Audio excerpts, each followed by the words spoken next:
क्या आप जानते हैं कि ऐसा भी समय आया था जब स्वयं महादेव का क्रोध पूरे संसार पर भारी पड़ गया था? और क्या सच में भगवान विष्णु को माता सती के शरीर के टुकड़े करने पड़े थे? क्या हरिद्वार का यह मंदिर उस महान गाथा का साक्षी है जहां से शुरुआत हुई थी 51 शक्ति पीठों की? इन्हीं सवालों के जवाब ढूंढने के लिए हम निकल पड़ते हैं हरिद्वार के कंखाल में स्थित श्री दक्षेश्वर महादेव मंदिर, जिसे दक्ष प्रजापति मंदिर के नाम से भी जाना जाता है। यह मंदिर हर की पौड़ी घाट से करीबन 6 किलोमीटर की दूरी पर स्थित है। आज जो आप मंदिर देख रहे हैं उसका संबंध हिंदू धर्म की सबसे प्रभावशाली कथाओं में से एक से जोड़ा जाता है। वैसे तो ये स्थान सतयुग के समय से जुड़ा हुआ है, पर अभी जो आप मंदिर देख रहे हैं उसके निर्माण की शुरुआत सन 1810 में रानी धनकौर के द्वारा की गई थी, जिसके बाद सन 1962 में महानिर्वाण अखाड़े ने इस मंदिर की कमान अपने हाथों में संभाली और उन्हीं ने इसका रिनोवेशन किया, जिसे हम आज तक देख रहे हैं। मंदिर के पास ही एक खूबसूरत घाट है जहां से गंगा मां प्रवाहित होती है और इस घाट का नाम है दक्ष घाट। हर हर हर हर हर हर। मंदिर के आंगन में बहुत सारे छोटे बड़े मंदिर है और एक पीपल का खूबसूरत पेड़ है जिसके नीचे शनिदेव विराजमान है और उनके पीछे बाकी सारे ग्रहों की छोटी छोटी प्रतिमा लगाई गई है। पुराणों के अनुसार राजा दक्ष ब्रह्मा के मानस पुत्र थे, जिन्हें प्रजा के पालन का उत्तरदायित्व सौंपा गया था, जिस वजह से उन्हें प्रजापति कहा जाता है, प्रजा का पालन करता। राजा दक्ष प्रजापति यज्ञ और हवन के महान विद्वान थे, जिस वजह से ऋषि मुनि और देवता भी उनका बहुत सम्मान करते थे। पर सम्मान पाने और सम्मान मांगने के बीच में एक छोटा सा फर्क है, अहंकार का, जिसकी गाथा ये मंदिर हमें आज तक सुनाता है। दक्ष प्रजापति मंदिर के पीछे की गलियों में एक और दिव्य मंदिर है जिसे माता सती का जन्म स्थान माना जाता है। माना जाता है समग्र ब्रह्मांड की जननी आदि शक्ति अपने शिव से मिलने के लिए मानस पुत्री का रूप लेकर दक्ष प्रजापति के यहाँ जन्म लेती है। मंदिर में प्रवेश करते ही हमें सबसे पहले एक छोटे से स्थान में महाकाली माता के दर्शन होते हैं, जिनके आशीर्वाद प्राप्त कर हम माता सती के मंदिर की ओर आगे बढ़ते हैं।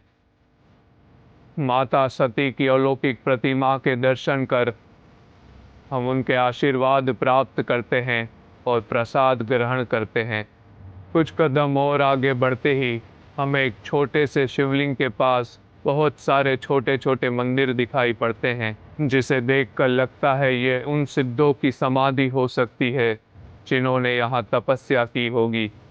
माता सती अपने बचपन से ही अपने आप को शिव को समर्पित कर चुकी थी और वक्त के साथ शिव के प्रति उनका प्रेम और बढ़ता गया। उन्होंने शिव को अपना पति बनाने के लिए कठोर तपस्या की, जिससे प्रसन्न होकर भगवान शिव माता सती से विवाह करने का प्रस्ताव स्वीकार कर लेते हैं, जिसके बाद भगवान शिव की बारात निकलती है और भगवान शिव और माता सती का विवाह होता है। पर माता सती के पिता प्रजापति दक्ष ने शिव को कभी पसंद नहीं किया। उनकी नज़रों में भगवान शिव केवल भूतों के संग शमशानों में रहने वाले ककोरी थे, उससे ज्यादा कुछ नहीं। दक्ष प्रजापति भगवान शिव से अपने सम्मान का बदला लेने के लिए एक यज्ञ का आयोजन करते हैं, जिसमें वो सभी देवी देवताओं ऋषि मुनियों को आमंत्रित करते हैं, पर वो अपनी बेटी सती और अपने दामाद शिव को इसमें आमंत्रित नहीं करते।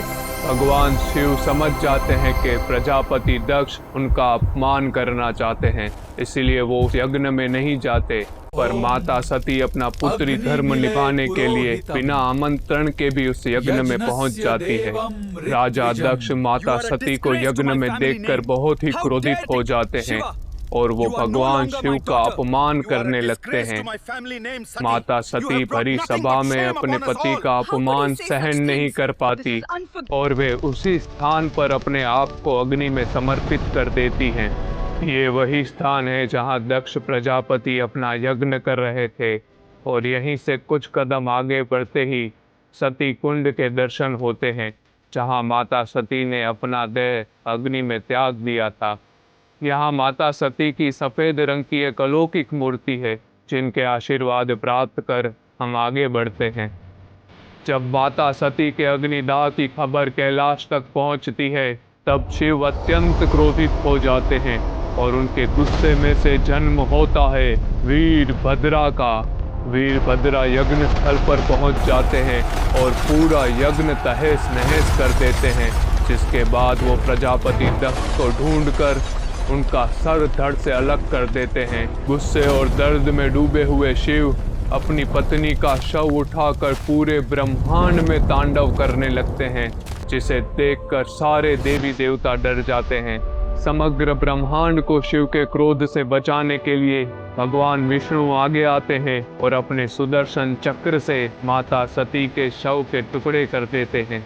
माना जाता है माता सती के शव के 51 टुकड़े हुए थे और वे जहां जहां गिरे वहां शक्ति पीठ की स्थापना हुई, जिसके बाद सभी देवी देवता भगवान शिव का गुस्सा शांत कर राजा दक्ष प्रजापति को पुनः जीवित करने की प्रार्थना करते हैं।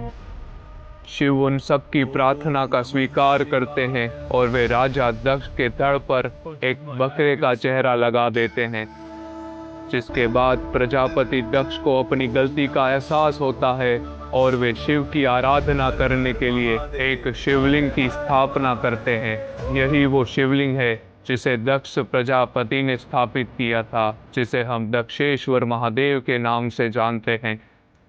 ये कथा हमें सिखाती है कि हमेशा अभिमान पर प्रेम की ही जीत होती है और ऐसी ही धार्मिक कथाएं जानने के लिए बने रहिए हमारे साथ हमारी चैनल पग प्रवास पर।